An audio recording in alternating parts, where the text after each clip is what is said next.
ભરૂચમાં ભાજપના 47મા સ્થાપના દિવસની ભવ્ય ઉજવણી, સ્થાનિક સ્વરાજની ચૂંટણીમાં ભવ્ય વિજયનો હુંકાર।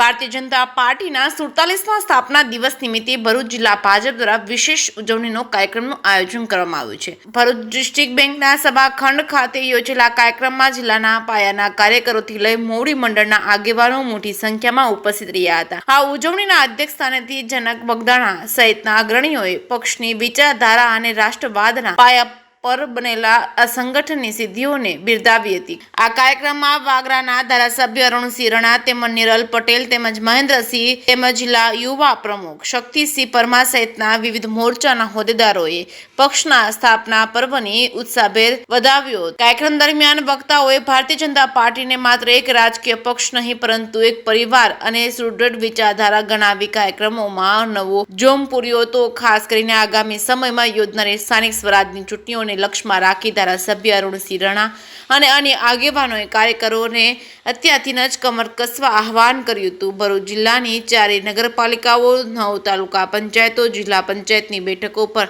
અભૂતપૂર્વ વિજય હાંસલ કરી ફરી એકવાર ભગવો લહેરાવવા અને કમળ ખીલવા માટે કાર્યકરોને માર્ગદર્શન પૂરું પાડ્યું હતું। સ્થાપના દિવસના અવસરે ભાજપના તમામ સંગઠન લક્ષી મોરચાના કાર્યકરોએ પક્ષની સ્થિતિ અને એકતા સાથે આગામી પડકારોને ઝીલી લેવાનો સંકલ્પ કર્યો। કેકેસિંહ ગુજરાતી સાથે કેતન મહેતા, ભરૂચ। નમસ્તે।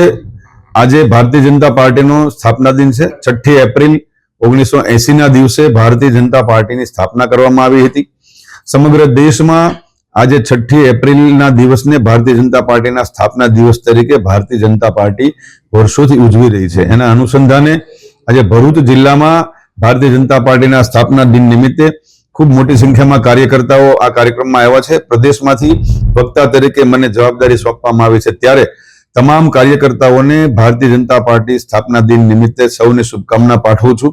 આજે અમે ભારતીય જનતા પાર્ટીના સ્થાપના કાળથી લઈ અને આજ સુધી ભારતીય જનતા પાર્ટીનો જે વાતો છે, જે એની ઇતિહાસ છે, જે જાણવાના મુદ્દાઓ છે, ભારતીય જનતા પાર્ટીની સ્થાપના શા માટે કરવામાં આવી હતી અને પાર્ટીએ શાસનમાં આવ્યા પછી જે નિર્ણયો લીધા એ તમામ વાતો કાર્યકર્તાઓ સમક્ષ આજે અમે કરવાના છીએ।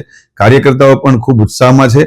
આવતા નજીકના સમયમાં જ્યારે સ્થાનિક સ્વરાજ્યની ચૂંટણીઓ આવી રહી છે ત્યારે તમામ કાર્યકર્તાઓ એક સાથે કમર કસીને જ્યારે કામે લાગ્યા હોય ત્યારે આજનો દિવસ અમારા માટે ખૂબ મહત્વનો છે। ઇલેક્શનને લઈને કયો ટોપિક પર મુખ્ય વક્તા આપશો? નહીં, આજે તો અમારે ભારતીય જનતા પાર્ટીની જ વાત છે કે ભારતીય જનતા પાર્ટીની સ્થાપના આજના દિવસે જ્યારે થઈ ત્યારથી લઈને આજ સુધી એનો જે ઇતિહાસ રહ્યો છે, એનો જે કાર્યકાળ રહ્યો છે, એના વિશે અમે વાત કરવાના છીએ। જે નેતાઓએ, અમારા નેતાઓએ સમગ્ર જીવન પોતાનું રાષ્ટ્ર માટે ખર્ચી નાખ્યું છે, અનેક નેતાઓએ પોતાની જીવનનું બલિદાન આપ્યું છે, એ તમામ વાતો કાર્યકર્તાઓ સમક્ષ આજે અમે કરવાના છીએ।